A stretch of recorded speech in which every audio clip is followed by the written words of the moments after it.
Bonjour à tous, j'espère que vous allez bien. Aujourd'hui, je vous propose de partir à la découverte du plus grand data center du monde. Mais avant, on n'oublie pas de s'abonner à la chaîne et de cliquer sur la cloche des notifications pour ne pas manquer les prochaines vidéos. Allez, c'est parti, je vous emmène tout de suite à la découverte du plus grand data center du monde. Avant tout, un data center, pour ceux qui ne connaissent pas, est un centre de traitement des données. C'est un des éléments nécessaires au traitement et au stockage des données numériques. Contrairement à ce que l'on peut penser, ce n'est pas un cloud à proprement parler, mais bien un lieu physique contenant d'énormes serveurs informatiques. D'ailleurs, certaines entreprises peuvent louer un espace de stockage et ainsi éviter la présence de ces fameux serveurs dans leurs locaux. En matière de gros serveurs et d'hypersécurité informatique, notre grand gagnant s'appelle Tahoe Reno 1. C'est l'entreprise Switch qui a ouvert ce data center. Si vous ne connaissez pas cette entreprise, Switch Inc. est une entreprise dont l'objectif est de développer la connectivité Internet de manière intelligente et durable. Conçu selon les normes Tier 4, Tahoe Reno 1 se compose de 1,3 million de pieds carrés, soit 120 000 mètres carrés, d'espace de centre de données. Switch prévoit encore de l'étendre à un total de 670 000 mètres carrés. À son ouverture, Tahoe Reno 1 avait une capacité de 130 MW, soit 1/5 de son objectif de 650 MW. Entouré d'un mur de béton de 6 mètres, le complexe, également connu sous le nom de campus de la Citadelle, est situé sur une étendue de 800 hectares tout près de la Gigafactory de Tesla.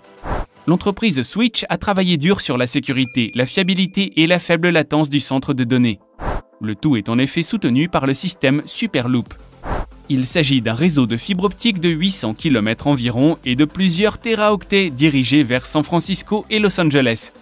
À cela s'ajoutent les 230 000 m² de centre de données de l'entreprise située à Las Vegas, disposant déjà de circuits proposant moins de 4 millisecondes de latence. L'installation de Tahoe fonctionne à 100% avec de l'énergie renouvelable que Switch achète actuellement à l'extérieur. Mais ça ne sera pas toujours le cas. En effet, l'entreprise prévoit de grands projets solaires. Appelé le Gigawatt 1, ce projet est en cours de construction et une partie est même déjà terminée.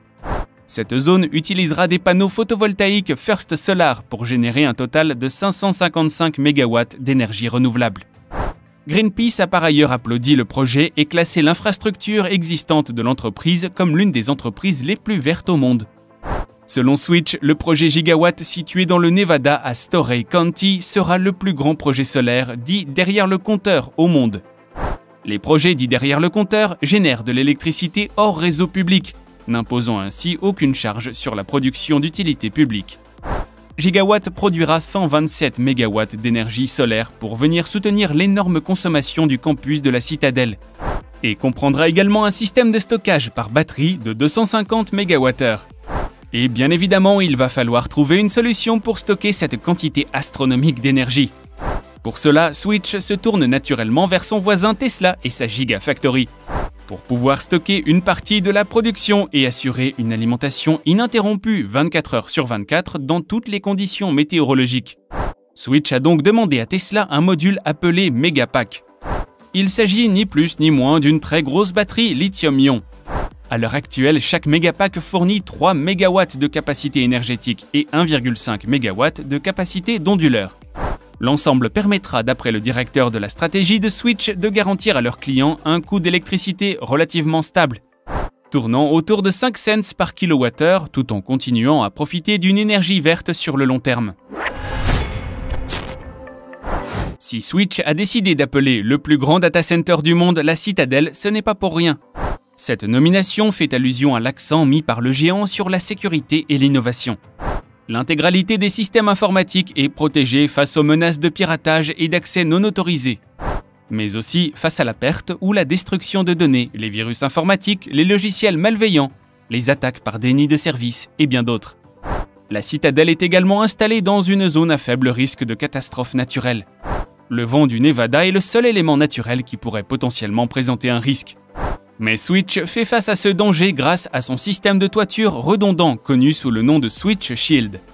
Switch Shield est un système à part entière breveté qui se compose d'un toit intérieur et extérieur, avec une séparation de presque 3 mètres entre les deux. Les deux toits sont en acier, non pénétrables, étanches à l'eau et à l'air, est capable de résister à des vents allant jusqu'à 320 km/h. Et si le toit extérieur est endommagé, le toit intérieur protège toujours l'équipement informatique. Les températures extrêmes du désert sont l'autre défi auquel la citadelle doit faire face. Cependant, l'efficacité énergétique et de refroidissement de pointe de l'entreprise permet d'atténuer le problème des températures. Dans l'ensemble, les systèmes de switch modifient à la fois les températures extérieures et la chaleur générée par les serveurs informatiques. Dernier risque pour la citadelle, le risque humain. En effet, une brèche physique, électronique ou de cybersécurité dans le campus pourrait s'avérer catastrophique. Cependant, l'entreprise sait aussi se protéger face à ce genre de problème. Si les murs en béton de 6 mètres évitent les risques d'entrée par effraction, un service de sécurité est également présent H24. Ce service emploie uniquement d'anciens militaires ou des hommes avec des antécédents similaires. Enfin, la citadelle dispose de son propre service d'incendie et peut ainsi traiter un feu en quelques minutes. Comme nous vous le disions plus haut, le data center loue une majeure partie de ses serveurs à de grandes entreprises. La citadelle accueille de gros clients comme eBay qui apporte 14% des revenus, mais aussi Microsoft, Google, Amazon, PayPal et FedEx. Grâce au succès de Tower Reno 1, Switch a commencé en début d'année 2021 à agrandir et construire des secteurs supplémentaires au sein de son premier data center. Les travaux devraient être achevés d'ici le milieu d'année 2021. Mais ce n'est pas tout, la société a également fixé des jalons de développement pour Tower Reno 2. Switch espère que ce nouveau projet sera entièrement terminé d'ici le début de 2023. Et voilà les amis, c'est tout pour aujourd'hui. Si vous avez aimé la vidéo, n'hésitez pas à la liker. Avant de partir, n'oubliez pas non plus de vous abonner à la chaîne et de cliquer sur la cloche des notifications pour ne pas manquer les prochaines vidéos. Quant à moi, je vous retrouve très vite pour de nouvelles découvertes high-tech. En attendant, prenez bien soin de vous. Bye bye.